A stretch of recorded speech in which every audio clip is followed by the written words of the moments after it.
Ladies and gentlemen, we take great pleasure in presenting in dramatic form another of the stories especially selected for us by Edwin Balmer, the distinguished editor of Redbook Magazine. We are pleased to announce that the publishers of Redbook Magazine have given us special permission to broadcast these stories. We are going to ask Mr. Balmer to tell you his reasons for selecting Vincent Sheehan's story, A Pass to Pekin. Mr. Balmer. Thank you, Mr. Clemenger. Vincent Sheehan, the author of A Pass to Pekin, is one of the new writers who is making a reputation in the magazines. He has most fascinating and unusual material. He has spent several years in China, and he recently returned with an account of some experiences so amusing and extraordinary that I asked him to put some of the incidents into a short story. A Pass to Pekin takes place behind the lines of that amazing war in Manchuria, which is always being fought but is never declared. Let Mr. Sheehan take you behind the scenes of that strange struggle. Thank you, Mr. Balmer. Now for the story. The scene is Mukden in Manchuria, so lately a battleground for the mysterious and quarrelsome Orientals. At the moment the story opens, the Japanese have just captured the city and put it under martial law. In the lounge of the Mukden Hotel, we find Miss Mary Wapples saying goodbye to the Winterbottoms, who are leaving for Peking.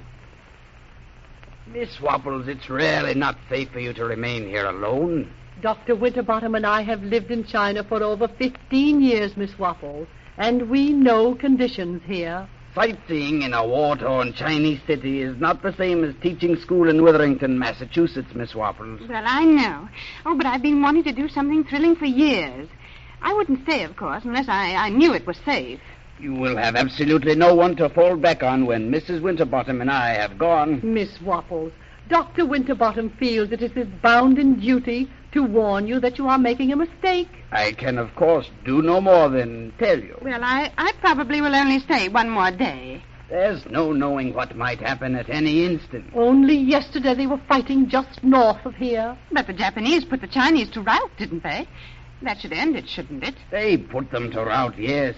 But they let the General Kutamu, the Manchurian warlord, slip through their fingers. He may form another Chinese army.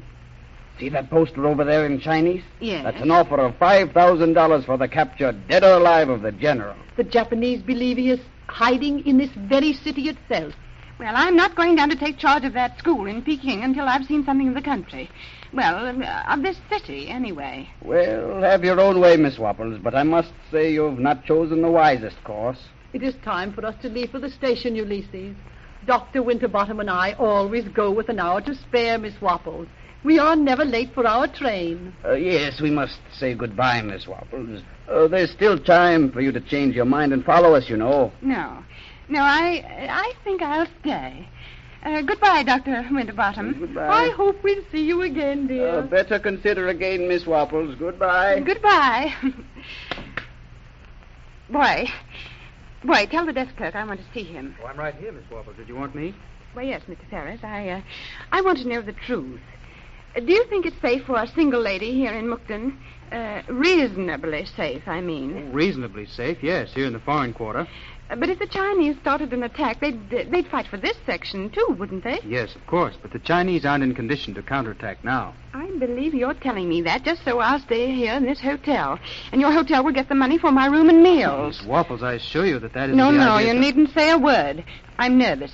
In fact, I'm highly nervous now that I know the truth. But, Miss Wapples, there's no reason for you to I'm be going to upset. leave at once. I'm going to catch today's train to Peking. Send the boy up for my bags, will you? Hurry, please. Hurry.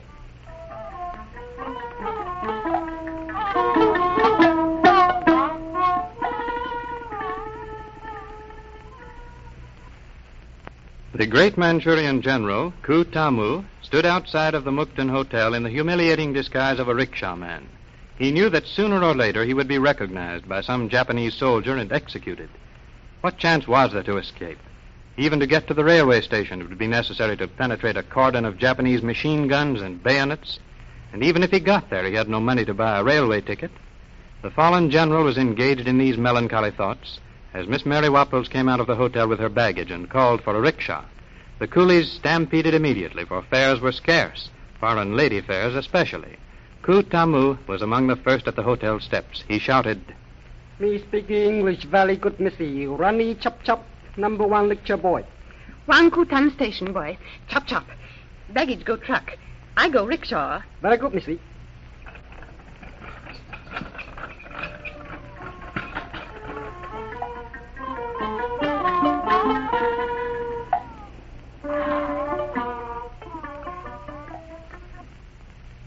And so General Ku Tamu got the job. He sprinted away thinking about the possibility of using the heaven-sent Miss Waffles in his own affairs.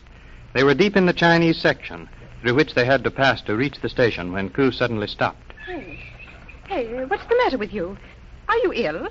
Hot sicky, very sicky, missy. Oh, you poor thing. Well, you shouldn't be a rickshaw-man if you have heart trouble. Oh, missy, inside me all right.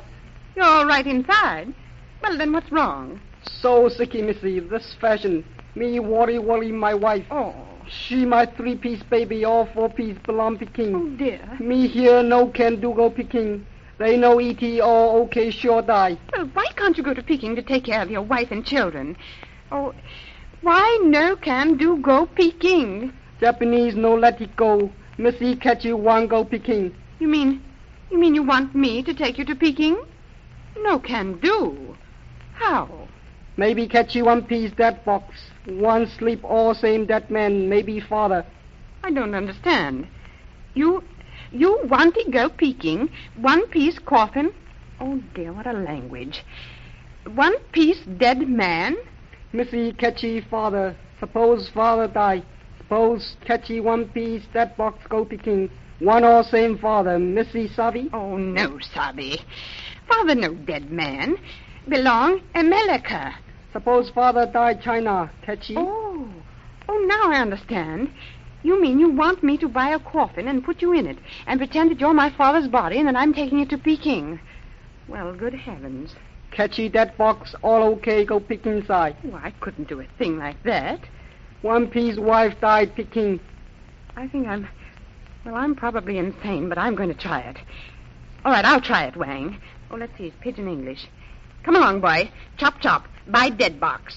Here, 100 yen, Japanese money. Chop, chop, missy. Die that box.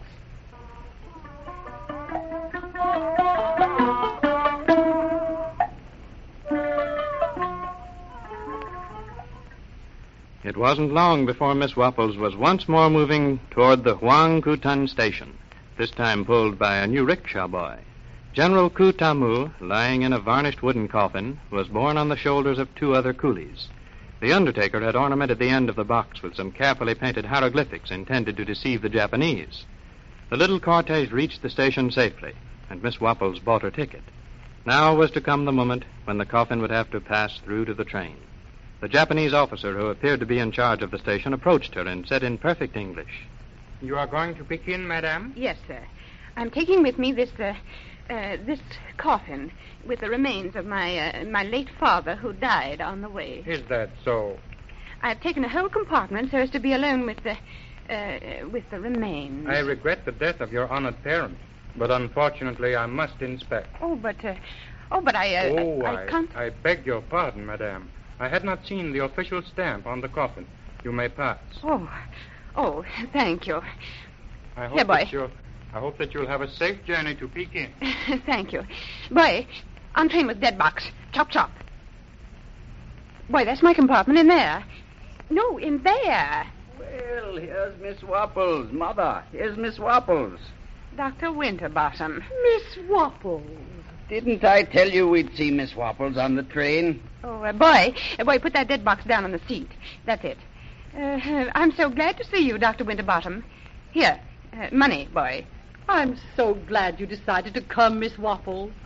Mercy, my dear Miss Waffles, is that a Chinese coffin? Precisely. Yes, it's a Chinese coffin. I'll tell you all about it afterwards. What did I tell you, Mother? Miss Waffles has already gotten the collecting mania. And look what she's begun with, coffins. A coffin? What a strange thing to collect. I should find it very depressing. I never heard of anyone collecting coffins. Oh, please, Dr. Winterbottom, let's not talk about it now. I'll tell you later in the evening. Well, the train hasn't even started yet. I don't see what that has to do with it. Oh, please. Oh, dear, there's a Japanese soldier coming down the aisle. But I don't see how... Oh, dear, I must rest. I must go to my compartment now. Have supper with us this evening. Oh, yes, I will. I will. My, what a strange girl.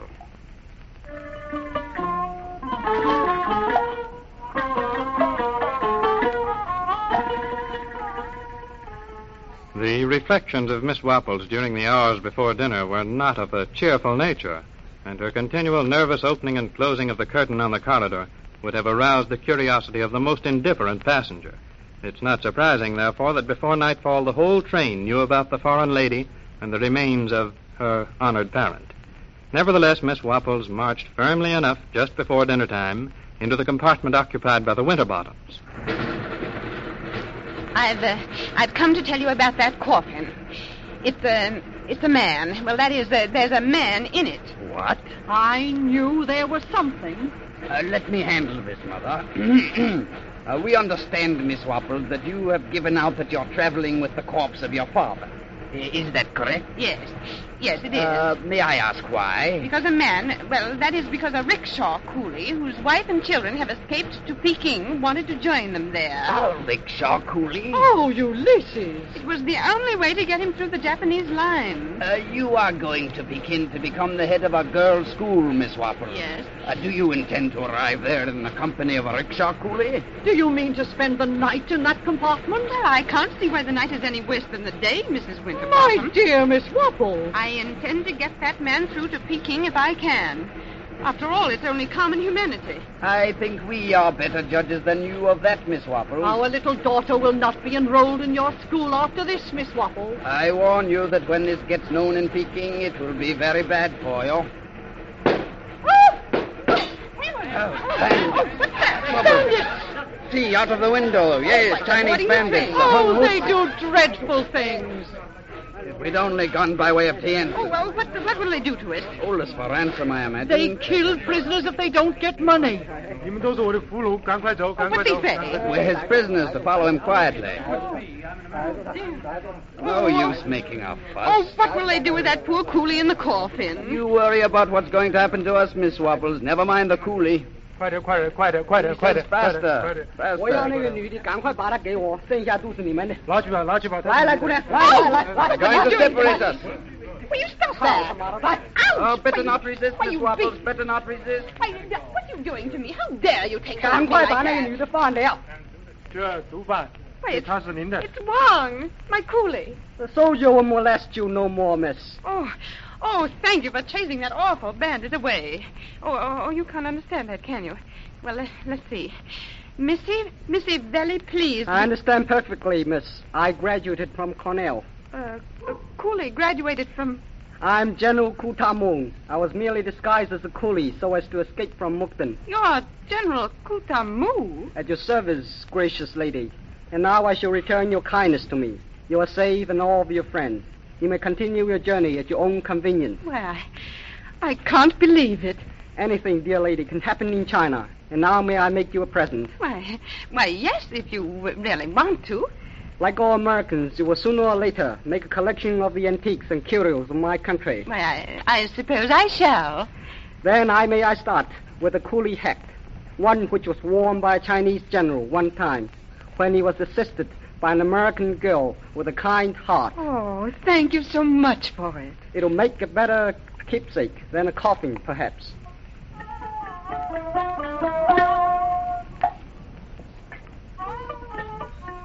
This story, A Pass to Peking, by Vincent Sheehan, was broadcast by special permission of the publishers of Redbook Magazine.